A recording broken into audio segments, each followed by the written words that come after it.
মৰমৰ বন্ধু-বান্ধৱীসকল, Assam job market YouTube চেনেললৈ আপোনালোকক স্বাগতম জনাইছো। বন্ধু-বান্ধৱীসকল, আজি আমাৰ হাতত টোটাল 3খন নটিফিকেশ্যন আছে আৰু এই 3খন নটিফিকেশ্যনত কি দি আছে, কি জব আছে ইয়াতে, কোনে এপ্লাই কৰিব পাৰিব, এলিজিবিলিটি ক্ৰাইটেৰিয়া ইত্যাদি সকলোবোৰ আমি ডিটেইলছত আলোচনা কৰিম। তো আপোনালোকে ভিডিঅ'টো স্কিপ নকৰাকৈ কাইণ্ডলি শেষলৈকে চাই থাকিব। তো প্ৰথমখন এডভাৰটাইজমেণ্ট আমি ওপেন কৰি লৈছো। ইয়াতে দি আছে GMDWSB Assam Recruitment 2025 Walk-in Interview for 16 post। তো আমি যদি তললৈ স্ক্ৰল কৰো, ইয়াতে দিয়া আছে টোটাল ভ্যাকেন্সি আছে 16টা আৰু প্লাম্বাৰৰ পোষ্ট আছে 12টা আৰু পাম্প অপাৰেটৰৰ পোষ্ট আছে 4টা। ইয়াতে এংগেজমেন্ট টাইপ দি আছে কন্ট্ৰাকচুৱেল। তো এই পোষ্ট কেইটা কন্ট্ৰাকচুৱেল পোষ্ট হ'ব। প্ৰথম অৱস্থাত 11 মাহৰ কন্ট্ৰাক্ট পিৰিয়ড থাকিব। তাৰ পিছত পাৰফৰমেন্সৰ ওপৰত বেছ কৰি কন্ট্ৰাক্ট পিৰিয়ড বঢ়াই দিয়া হ'ব। আৰু ইয়াতে মান্থলি স্যালাৰি থাকিব 18,000 টকা। এলিজিবিলিটি ক্ৰাইটেৰিয়া যদি চাওঁ, ইয়াতে দি আছে এডুকেশনাল কোৱালিফিকেশ্যন লাগিব মিনিমাম ক্লাছ 10 পাছ, মানে মেট্ৰিক পাছ মিনিমাম লাগিব। তাৰপিছত যদি কাৰোবাৰ প্লাম্বিং বা পাম্প বা ভাল্ভ অপাৰেশ্যনত ITI কৰা থাকে, তেনে কেণ্ডিডেটছক ইয়াতে প্ৰিফাৰেন্স দিয়া হ'ব। আৰু ইয়াতে এজ লিমিট দিয়া আছে 18 বছৰৰ পৰা 40 বছৰ। আৰু এই এজ লিমিট নিৰ্ধাৰণ কৰাৰ কাৰণে কাট অফ ডেট হ'ব ইণ্টাৰভিউ ডেট। যোনটো ইণ্টাৰভিউ যোনদিনা হ'ব সেই ডেট অনুযায়ী এজ লিমিট নিৰ্ধাৰণ কৰা হ'ব। ৱাক ইন ইণ্টাৰভিউ ডিটেইল যদি চাওঁ, ইয়াতে ৱাক ইন ইণ্টাৰভিউৰ ডেট দিয়া আছে 25 জুন 2025। আৰু ৰেজিষ্ট্ৰেশ্যনৰ কাৰণে ৰেজিষ্ট্ৰেশ্যন টাইম দি আছে 9:30 পৰা 10:30। আৰু ইণ্টাৰভিউ আৰম্ভ হ'ব 10:30 পৰা। ভেনু দি আছে ইয়াতে জলবোৰ্ড বিল্ডিং, ডক্টৰ ভূপেন হাজৰিকা পথ, নিয়াৰ লাল সিং একাডেমী, খাৰগুলি, গুৱাহাটী 781004। আৰু ইয়াতে এটা নোট দি আছে যে কোনোবা কেণ্ডিডেট যদি 10:30 পিছত গৈ পায় ভেনুত, তো তেখেতক পাৰ্টিচিপেট কৰাৰ কাৰণে এলাউ কৰা নহ'ব। আৰু এই ইণ্টাৰভিউত এপিয়াৰ হোৱাৰ কাৰণে আপোনাৰ যিবোৰ ডকুমেণ্টছ লাগিব ইয়াতে দি আছে। আপোনাৰ প্ৰথমতে বিচাৰিছে আপডেটেড CV বা ৰেজিউমেখন। আপোনাৰ ৰেজিউমেখন ধুনীয়াকৈ বনাই লৈ যাব আপুনি। তাৰপিছত ইয়াতে কৈছে original educational and experience certificate. তো আপোনাৰ যদি কিবা এক্সপিৰিয়েঞ্চ আছে তো এক্সপিৰিয়েঞ্চ চাৰ্টিফিকেট আৰু এডুকেশ্যনেল যিবোৰ আপোনাৰ চাৰ্টিফিকেট আছে, ডকুমেণ্টছ ইত্যাদি এইবোৰ অৰিজিনেল আপোনাক লগত লৈ যাব লাগিব। আৰু ইয়াতে কৈছে আপোনাৰ ভেলিড ফটো আইডি এটা লাগিব। আপোনাৰ ধৰক ভোটাৰ আই কাৰ্ড বা আধাৰ কাৰ্ড, পাছপোৰ্ট, ড্ৰাইভিং লাইচেন্স ইত্যাদিৰ যিকোনো এটা হ'লে হ'ল। তাৰপিছত ইয়াতে কৈছে আপোনাক যিবোৰ ডকুমেণ্টছ আছে এই সকলোবোৰ ডকুমেণ্টছ আপোনাক জেৰক্স কৰি সেলফ এটেষ্টেড কৰি আপোনাক লগত লৈ যাব লাগিব। আৰু 2 কপি ৰিচেণ্ট পাছপোৰ্ট সাইজ আপোনাৰ ফটো লাগিব। দ্বিতীয়খন এডভাৰটাইজমেণ্ট আমি ইয়াতে ওপেন কৰি লৈছো। ইয়াতে দি আছে Prasar Bharati technical internship 2025 north east zone. আমি যদি অলপ তললৈ স্ক্ৰল কৰো, ইয়াতে দি আছে পজিশন টেকনিকেল ইণ্টাৰ্ণ। আৰু ইয়াতে নাম্বাৰ অফ ভ্যাকেন্সি দি আছে 63 আৰু টেন্টেটিভ বুলি কৈছে, হয়তো অলপ কম বেছি হ'ব পাৰে। আৰু ইয়াতে দি আছে এই পোষ্ট কেইটা কন্ট্ৰাকচুৱেল হ'ব আৰু কন্ট্ৰাক্ট পিৰিয়ড থাকিব 1 বছৰৰ। আৰু মান্থলি স্যালাৰি থাকিব 25,000 টকা। ইয়াতে এজ লিমিট দি আছে। ইয়াতে কৈছে যে 30 বছৰৰ বেছি হ'ব নালাগিব। আৰু এজ লিমিট নিৰ্ধাৰণ কৰাৰ কাট অফ ডেট হ'ব এপ্লিকেশ্যন সাবমিট কৰাৰ যি লাষ্ট ডেট আছে সেই লাষ্ট ডেট। এলিজিবিলিটি ক্ৰাইটেৰিয়া যদি চাওঁ, ইয়াতে কৈছে bachelor degree or master degree in engineering. আৰু ইয়াতে ব্ৰাঞ্চবোৰ মেনশ্যন কৰি দি আছে electronics, telecommunication, electrical, civil, IT or computer science.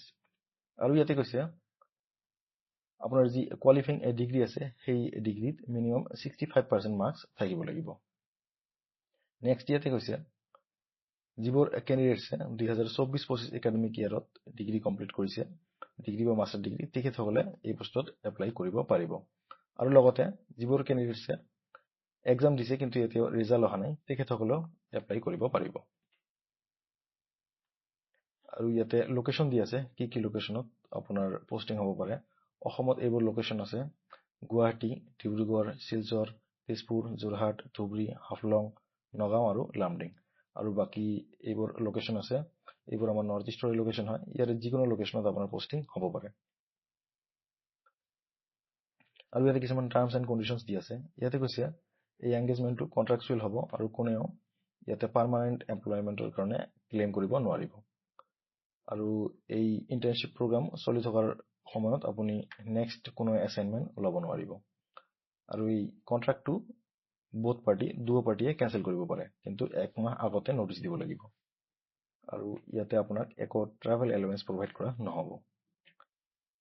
Application process যদি চাওঁ ইয়াতে কৈছে কেণ্ডিডেটবোৰে প্ৰচাৰ ভাৰতীৰ যি ৰিক্ৰুটমেণ্ট পৰ্টেল আছে সেই পৰ্টেলৰ থ্ৰুৱেদি অনলাইন এপ্লাই কৰিব লাগিব আৰু লাষ্ট ডেট হ'ব এই এডভাৰটাইজমেণ্টখন পাব্লিছ হোৱা দিনৰ পৰা এই এডভাৰটাইজমেণ্টখন পাব্লিছ হৈছিল 16 জুন তাৰিখে এই 16 জুন তাৰিখৰ পৰা 15 দিনৰ ভিতৰত এপ্লাই কৰিব লাগিব আৰু ইয়াতে এটা কথা দি আছে যে যেতিয়া আপুনি এপ্লাই কৰিব আপোনাক ইয়াতে অৰিজিনেল ডকুমেণ্ট আপোনাক আপলোড কৰিব নালাগে ইয়াতে আপুনি কি কৰিব আপুনি ডকুমেণ্টবোৰ জেৰক্স কৰি সেলফ এটেষ্টেড কৰি সেই সেলফ এটেষ্টেড ডকুমেণ্টহে ইয়াতে আপলোড কৰিব দিছে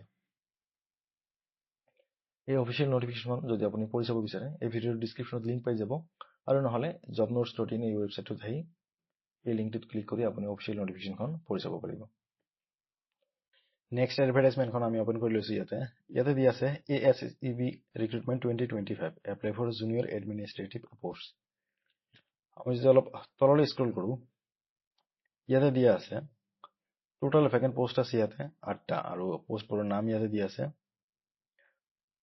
জুনিয়ৰ এডমিনিষ্ট্ৰেটিভ এছিষ্টেণ্ট কাম প্ৰগ্ৰাম এছিষ্টেণ্ট আৰু জুনিয়ৰ এডমিনিষ্ট্ৰেটিভ এছিষ্টেণ্ট কাম একাউণ্ট এছিষ্টেণ্ট তো এইকেইটা পোষ্ট আছে ইয়াতে আৰু এই পোষ্টবোৰ কন্ট্ৰাকচুৱেল পোষ্ট হয় আৰু কন্ট্ৰাক্ট ডিউৰেশ্যন থাকিব ইয়াতে 11 মাহ আৰু পাৰফৰ্মেন্সৰ ওপৰত বেছ কৰি কন্ট্ৰাক্ট পিৰিয়ড আপোনাৰ বঢ়াই দিয়া হ'ব স্যালাৰি থাকিব ইয়াতে 18000 টকা পাৰ মান্থ আৰু এপ্লিকেশ্যন মোড ইয়াতে দিয়া আছে অনলাইন ভ্যাকেন্সি খিনিৰ ব্ৰেকআপ যদি আমি চাওঁ ইয়াতে দি আছে জুনিয়ৰ এডমিনিষ্ট্ৰেটিভ এছিষ্টেণ্ট পোষ্টৰ ইয়াতে টোটাল 4টা পোষ্ট আছে তাৰ ভিতৰত দুটা আছে আনৰিজাৰ্ভড এটা আছে এসটিপিৰ কাৰণে ৰিজাৰ্ভ আৰু এটা আছে এসটিএস এৰ কাৰণে ৰিজাৰ্ভ প্ৰগ্ৰাম এছিষ্টেণ্টৰ ইয়াতে দুটা পোষ্ট আছে এটা আছে আনৰিজাৰ্ভ আৰু এটা আছে এসটিৰ কাৰণে ৰিজাৰ্ভ আৰু একাউণ্ট এছিষ্টেণ্টৰ ইয়াতে দুটা পোষ্ট আছে এটা আছে আনৰিজাৰ্ভ আৰু এটা আছে ওবিসি এমওবিসিৰ কাৰণে ৰিজাৰ্ভ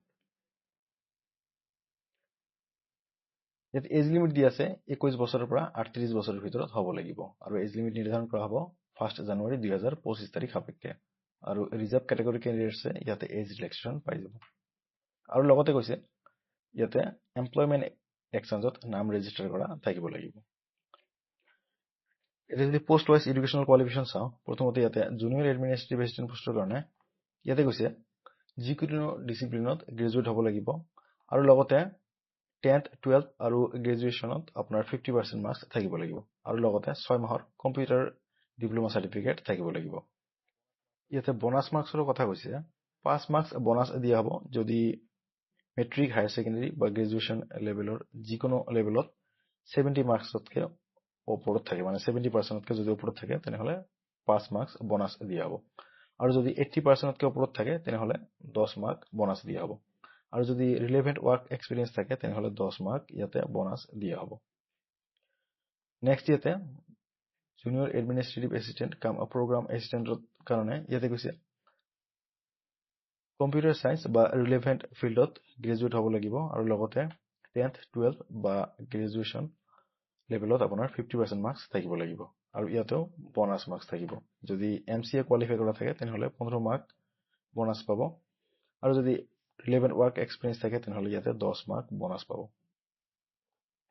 নেক্সট ইয়াতে একাউণ্ট এছিষ্টেণ্টৰ কাৰণে ইয়াতে কৈছে যে কমাৰ্চত গ্ৰেজুৱেট হ'ব লাগিব আৰু লগতে মেট্ৰিক হায়াৰ সেকেন্ডাৰী আৰু গ্ৰেজুৱেচন লেভেলত 50% মাৰ্কস থাকিব লাগিব আৰু লগতে 6 মাহৰ কম্পিউটাৰ ডিপ্লোমা সাৰ্টিফিকেট থাকিব লাগিব আৰু ইয়াতেও বোনাস মাৰ্কসৰ কথা কোৱা আছে আৰু ইয়াতে দি আছে অনলাইন এপ্লিকেশ্যন প্ৰসেস আৰম্ভ হৈছে 17 জুন তাৰিখে আৰু ইয়াতে লাষ্ট ডেট দি আছে 7 জুলাই তাৰিখ আৰু ইয়াতে এপ্লিকেশ্যন ফি ডিটেইলছ দি আছে জেনাৰেল ক্যাটাগৰী ক্যান্ডিডেটছে ইয়াতে 500 টকা এপ্লিকেশ্যন ফি দিব লাগিব আৰু ৰিজাৰ্ভ ক্যাটাগৰী ক্যান্ডিডেটছে ইয়াতে 350 টকা এপ্লিকেশ্যন ফি পে কৰিব লাগিব